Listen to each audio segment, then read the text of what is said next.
Hey everyone, fascinating and important discussion today about the future of weather forecasting with Mediomatics. Brad, how are you? Hey, doing well, Evan. Great to be here.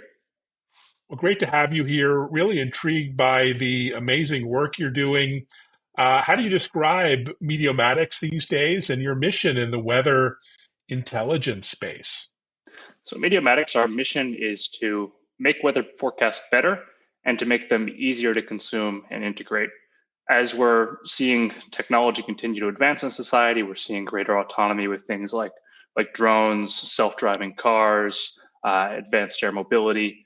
All of that needs better weather data to function, whether it's things like figuring out how much energy is going to be generated at our solar and wind power sites, whether your airplane might run into turbulence. Mm, A lot of the economy is dependent on good weather data. So at Mediomatics, we want to provide the best weather data and help to improve the way that weather observations are collected.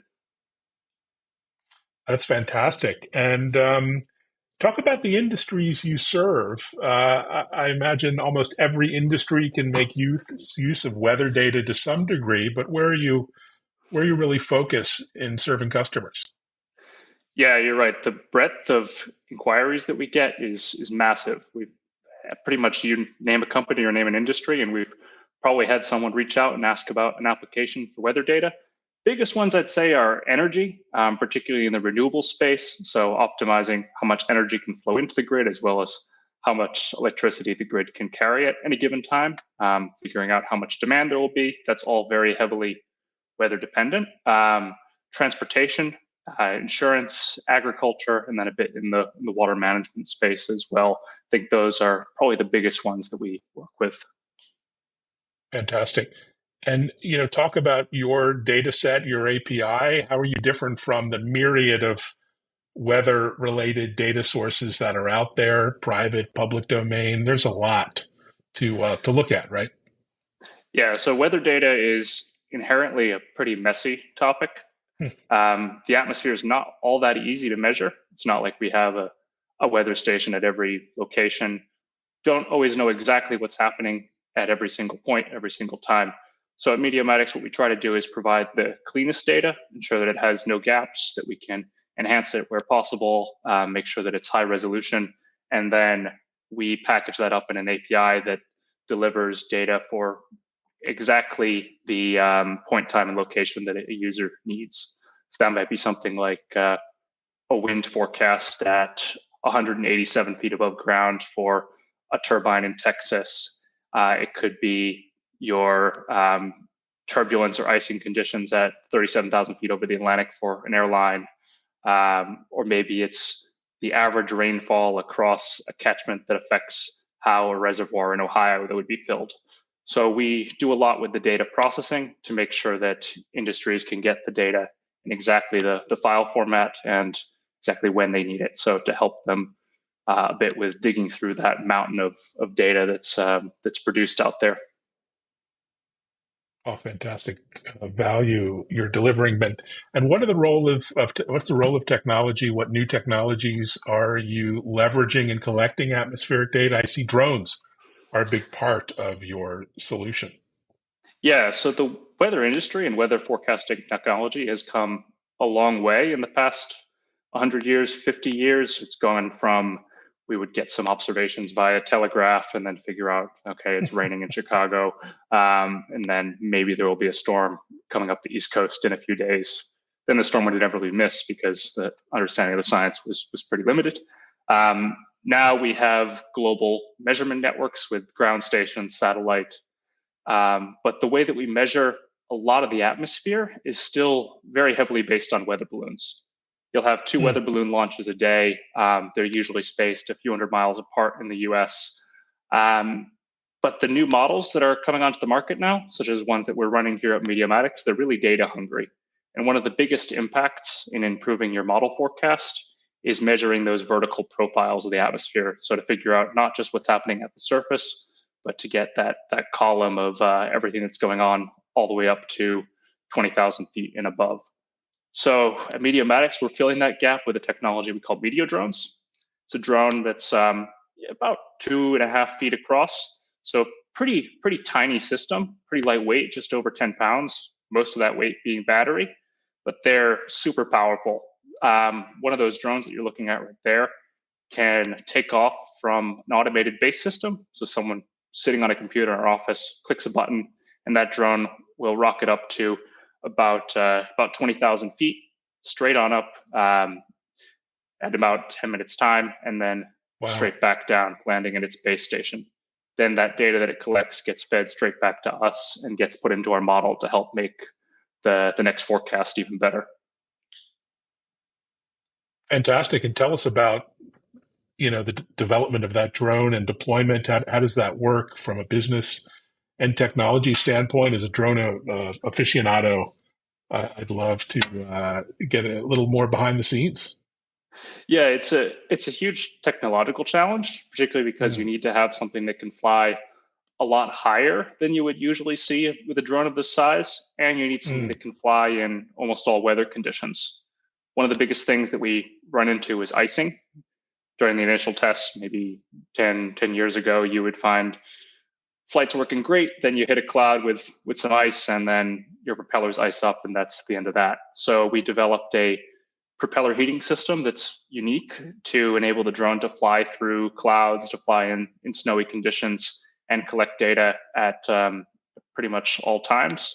Then we also optimize the wind to get up to about 60 miles per hour, though we see a chance to further improve that, and working to optimize the battery as well, so you can get up as high as possible and as often as possible. And then the automation is a huge part as well. So if we want to have a dense network of drones like this, it doesn't make sense to have a pilot out in the field. Maybe you want data as frequently as every hour, every half hour. That's where we developed a technology called Mediobases. It's like a big old box, about say 6 feet by 4 feet, that gets put out in the field. It's connected via internet, so 5G or Wi-Fi or Ethernet. And then that allows a pilot in a control center to manage multiple drone flights, potentially even across multiple countries. So to get all of your drones up and flying without having to go out and work or maintain them directly. Fantastic approach. And, talk about the impact you're having. I can imagine so many industries leveraging your platform as we discussed, but, agriculture and farming, just the obvious ones. But tell me more about the industries and, different verticals that you're seeing traction. Sure. So one example is a project that we've been working on with our clients, Grand Sky, up in North Dakota, and in a town called Grand Forks. There's an Air Force base up there where they operate military drones, but then there's also a lot of commercial companies that go up there to test eVTOL vehicles and then new drone technologies. So to help work on that future of flight. Of course, those systems are really sensitive to weather conditions. They can't fly if they're going to run into icing or winds that are too strong. And in the past, they found that the weather was just pretty unpredictable. Where they're flying up there is pretty far from the nearest weather balloon measurement sites. The models often had trouble telling them exactly how strong the wind might be at 1,000 feet, or if they might run into some icing that would take those that would disrupt those flights. So working with Grand Sky, we put in a Medio-based system, worked with them to get FAA approval to be able to fly. And then we commissioned a high resolution model, which we call North Dakota 1K, over the region that takes in the drone observations and then helps them to get a better forecast out. So that's helping those drone operators to gain back more flight flying time because they can be more certain about when they'll actually be inside or outside of their operating threshold, which of course helps to make the testing more effective and save them quite a bit of money in lost time. Well done. Great story. And, once you collect all this data, how do you ensure the accuracy, reliability of the forecast? And do you have what's happening on the forecasting front, given we have machine learning and AI technologies being applied to weather and all kinds of scenarios? Yeah, so it's important to validate the forecasts. We do routine checks of our models against weather stations on the ground. So to ensure that the performance is there, maybe we have to tweak something. It's important to always be always be validating those forecasts if you want to provide the best possible quality. With AI and machine learning, yeah, we see some potentially interesting applications there around things like data assimilation. So maybe it's decoding satellite images a little bit more effectively, or Mm. filling in the gaps in the observations, so that your model has good initial conditions to start from. However, we still believe that a solid physics-based model is still the best way to get the most accurate forecast. Fantastic. Now you're based in Berlin. Tell us about the team, where they're based, and the great work they're doing. So our company is based in Switzerland, Hmm. founded in a town just to the east of Zurich. It's called St. Gallen. Company was I've been started there. about, Well, I've been there yeah. on the train. It kind of goes by as you head to Zurich. Yeah. Okay, that's probably the most of the reason, or most of some people's reasons for visiting St. Gallen. But it's a beautiful place to live and to work. So I always enjoy going down there to work with our colleagues. So that's where we do our software development, our model development, and also the testing and manufacturing of our drones. But since then, we've also expanded to have, of course, offices here in Germany, over in the US, where I'm from originally. And then we recently won a multi-million-dollar project with a research institution in Norway to help modernize Norway's weather measurement infrastructure. So the backbone of that will be a network of about 30 automated drone sites that we'll put in around the Wow. country. Congratulations. What a fantastic opportunity. So the impacts are not just for private industry, obviously, but working with NGOs and governments of all sizes on environmental and, economic issues, challenges. Yeah, of course. Governments have traditionally been responsible for collecting most of the Mm. weather observations out there. But I think we're starting to see a mindset shift where government wants to work more closely with industry to help improve the weather measurements that are made available. So um, yeah, we're working with governments to find the right way to deliver that data so that they can also use it to help keep people safe and integrate it into the national networks. Yeah, great opportunity. And you work primarily through partners or direct with industries and enterprises, governments. You have a lot of logos on your website of partnerships and a lot of blue chip companies that you collaborate with. Tell us more about the business side.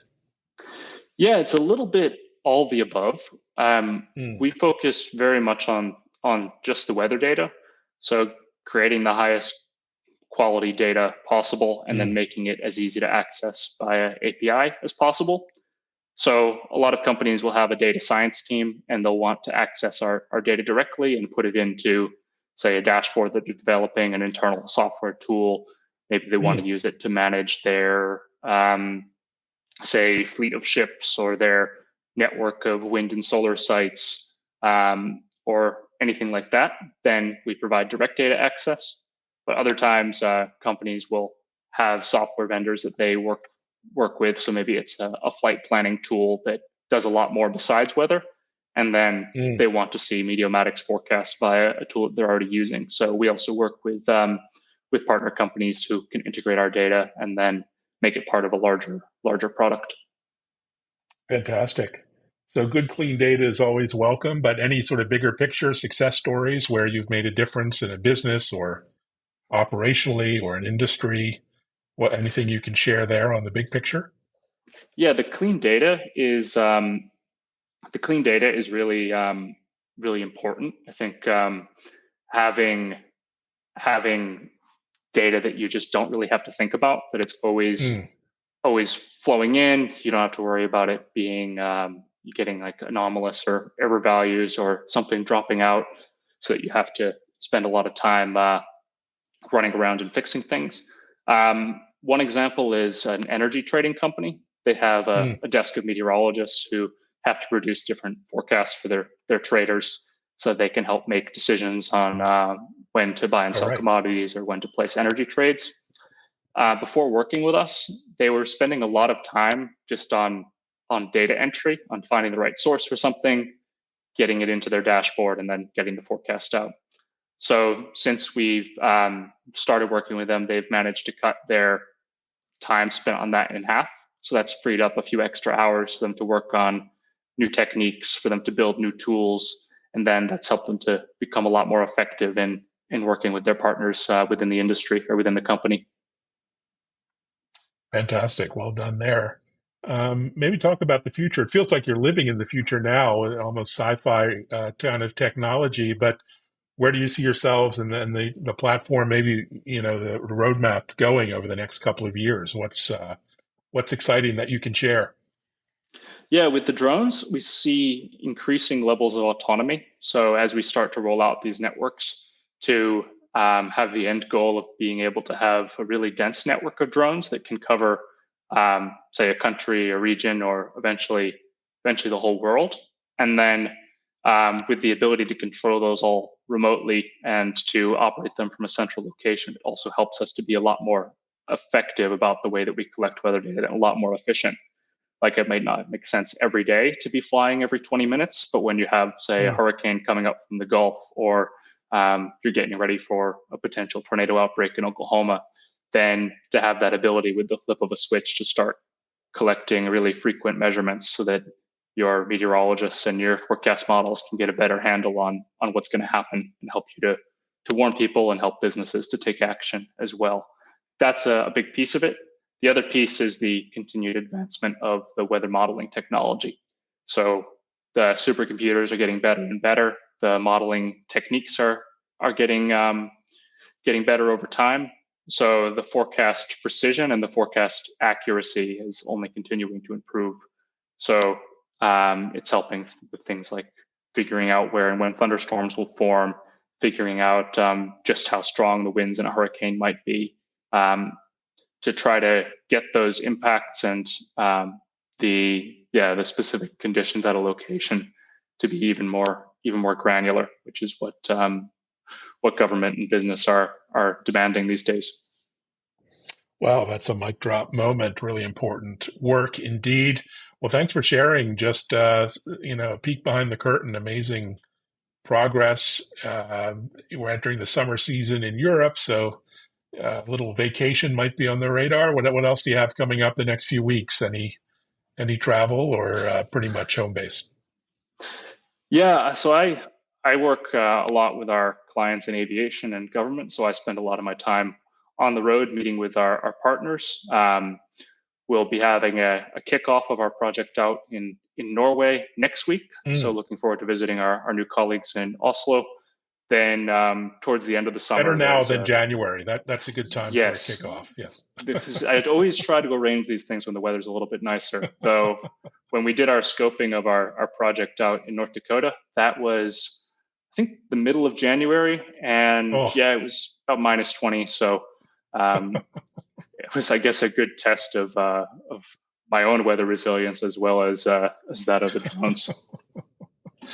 all right. Well, thanks so much for joining. Thanks for sharing. The amazing work Yeah. you guys are doing. Follow Mediomatics, everyone. Worth checking out the website. Looks amazing. And take care. Thanks so much. Thanks, Evan.